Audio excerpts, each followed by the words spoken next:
Jirtu maatii keenya maatii jaalalaa akkam nuuf jirtan fayyuma keessanii nuti nagaadha galata rabbii. Egaa arras deebi'ee dhufee jira. Irrammoo maal isinii qabadhee dhufee seetanii akkuma argitan kana egaa viidiyoo akkuma argitan waan bareedaa isinii qabadhee dhufee egaa arrammoo mana jechuudha. Mana jireenyaa kan waan hundumaa xumurate hanga xiqqoodha muraasa kanaaf jechuudha.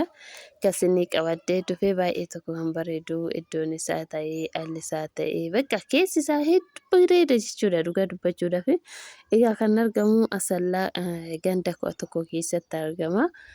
Egaa mana jechuudha seera qabeessa. Lafa waldaati irratti ijaarame jechuudha. Lafa waldaati irratti sheeppii bareedamee argitanii akkana jiru. Dhugaa dubbachuudhaaf mastaawotiin itti galee kan itti galle biyyatti barri takkamoo maaliidha qofa. Akkuma argaa jirtan kana jechuudha maatiinis itti galee jira.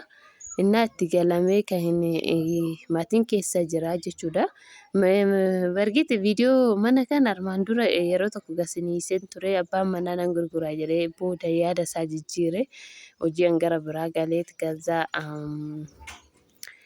yeroo san bakka asin jiru xinnoo turu jedhee amma ammoo deebi'eeti nan gurguradhaa jechaa ture baay'ee kan keessisaa xiqqoo hin xumuramne malee alaan baay'ee bareeda jechuudha. Garafamee shumburaa girfii macarashaa garafamee jira.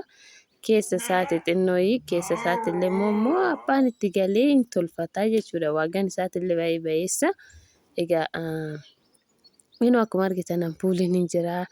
Nama keessa irraa keessi isaa kunni saalooniidha. Iqaabeetii kophaatti qabaa, manyitaa kophaatti qabaa, saaloonii kophaatti qabaa jechuudha. Argitanii jirtanii in argitu jechuudha. Hundi keessanuu keessa isaa garafsiistanii chaakii gootanii itti galuu bichaadha jechuudha. Baay'ee tokko bareeda. Kan wacii baay'ee isin hin barbaachisu jechuu barbaadetan lafa maaliif lafa kaartaa qabu warra bituuf miliyoona 1.2-3 gadi hin argamu jechuudha. Lafa kaartaa qabu bituuf. Garuu kun immoo iyyuu isa bituurraa kana bituu isinii wayya. Kana yoo bittanii biyaansi kan itti baastan baay'ee miti jechuudha. Keessi isaa akkuma argitanii ataakiltii qaban bareeda. Kolooniin isa ejjetee jira. Fuuldurri barandaan isaa uumee jira. Bishaan qaba, qoxaarii qaba. Waan hunda qaba jechuudha. Qoxaariis hin qaba argitaniirta.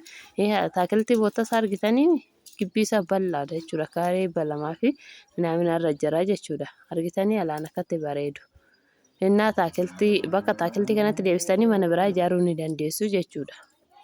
Guddaadha waan ta'eef. Sanirraan deebisee zuura isaa hundaa namni itti galee jira. Manni marsee jira. Kanaafiyyuu waan bizineesii harkarraa bakka duwwaa kanatti immoo mana biraa ijaarratanii kiraa kennachuu ni dandeessu. Keessan ataakiltii afisoota ichifattanillee rakkoo hin qabu. Bishaanillee kina gibboo keessaa qaba, buna qaba, abukaadoo qaba. Ataakiltii hin qabne hin jiru jechuudha.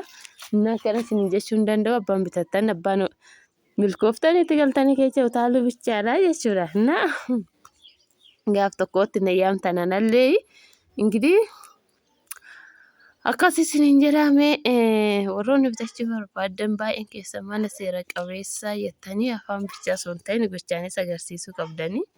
Egaa dinootii seera qabeessas kan xiqqaara kaatis yoo barbaadan immoo guutee jira isiniif hinna. Egaa kun amma seera qabeessa boombaa bishaan gizee kanaa galfachuuf jechuun waan xiqqaa miti. Bishaanuma galfachuudhaaf waan itti birrii xiqqaan hin galu.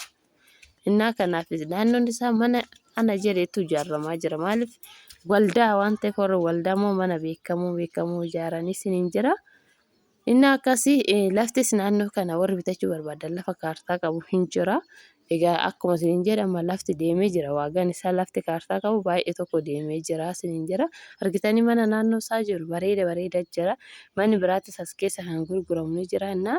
Kanaaf warri bitachuu barbaada heeluu jechuu bichaas hin barbaachisa. Heeluu jiraayii yeroo barbaadanitti hin bitatanii garuu akka duraa sanii manni baay'een taa'u. Nuti asirratti mana hunda kan wariis manas kan hundi gurguramu isiniif hinnu malee yeroo guyyaatti baay'ee gurgurama jechuudha. Kana sinin jira sinan jaaladha viidiyoo keenya immoo laayikii godhaa jalqaba laayikii godhaa sin jaalannaa nagaa nuuf taa'ii baay'ee.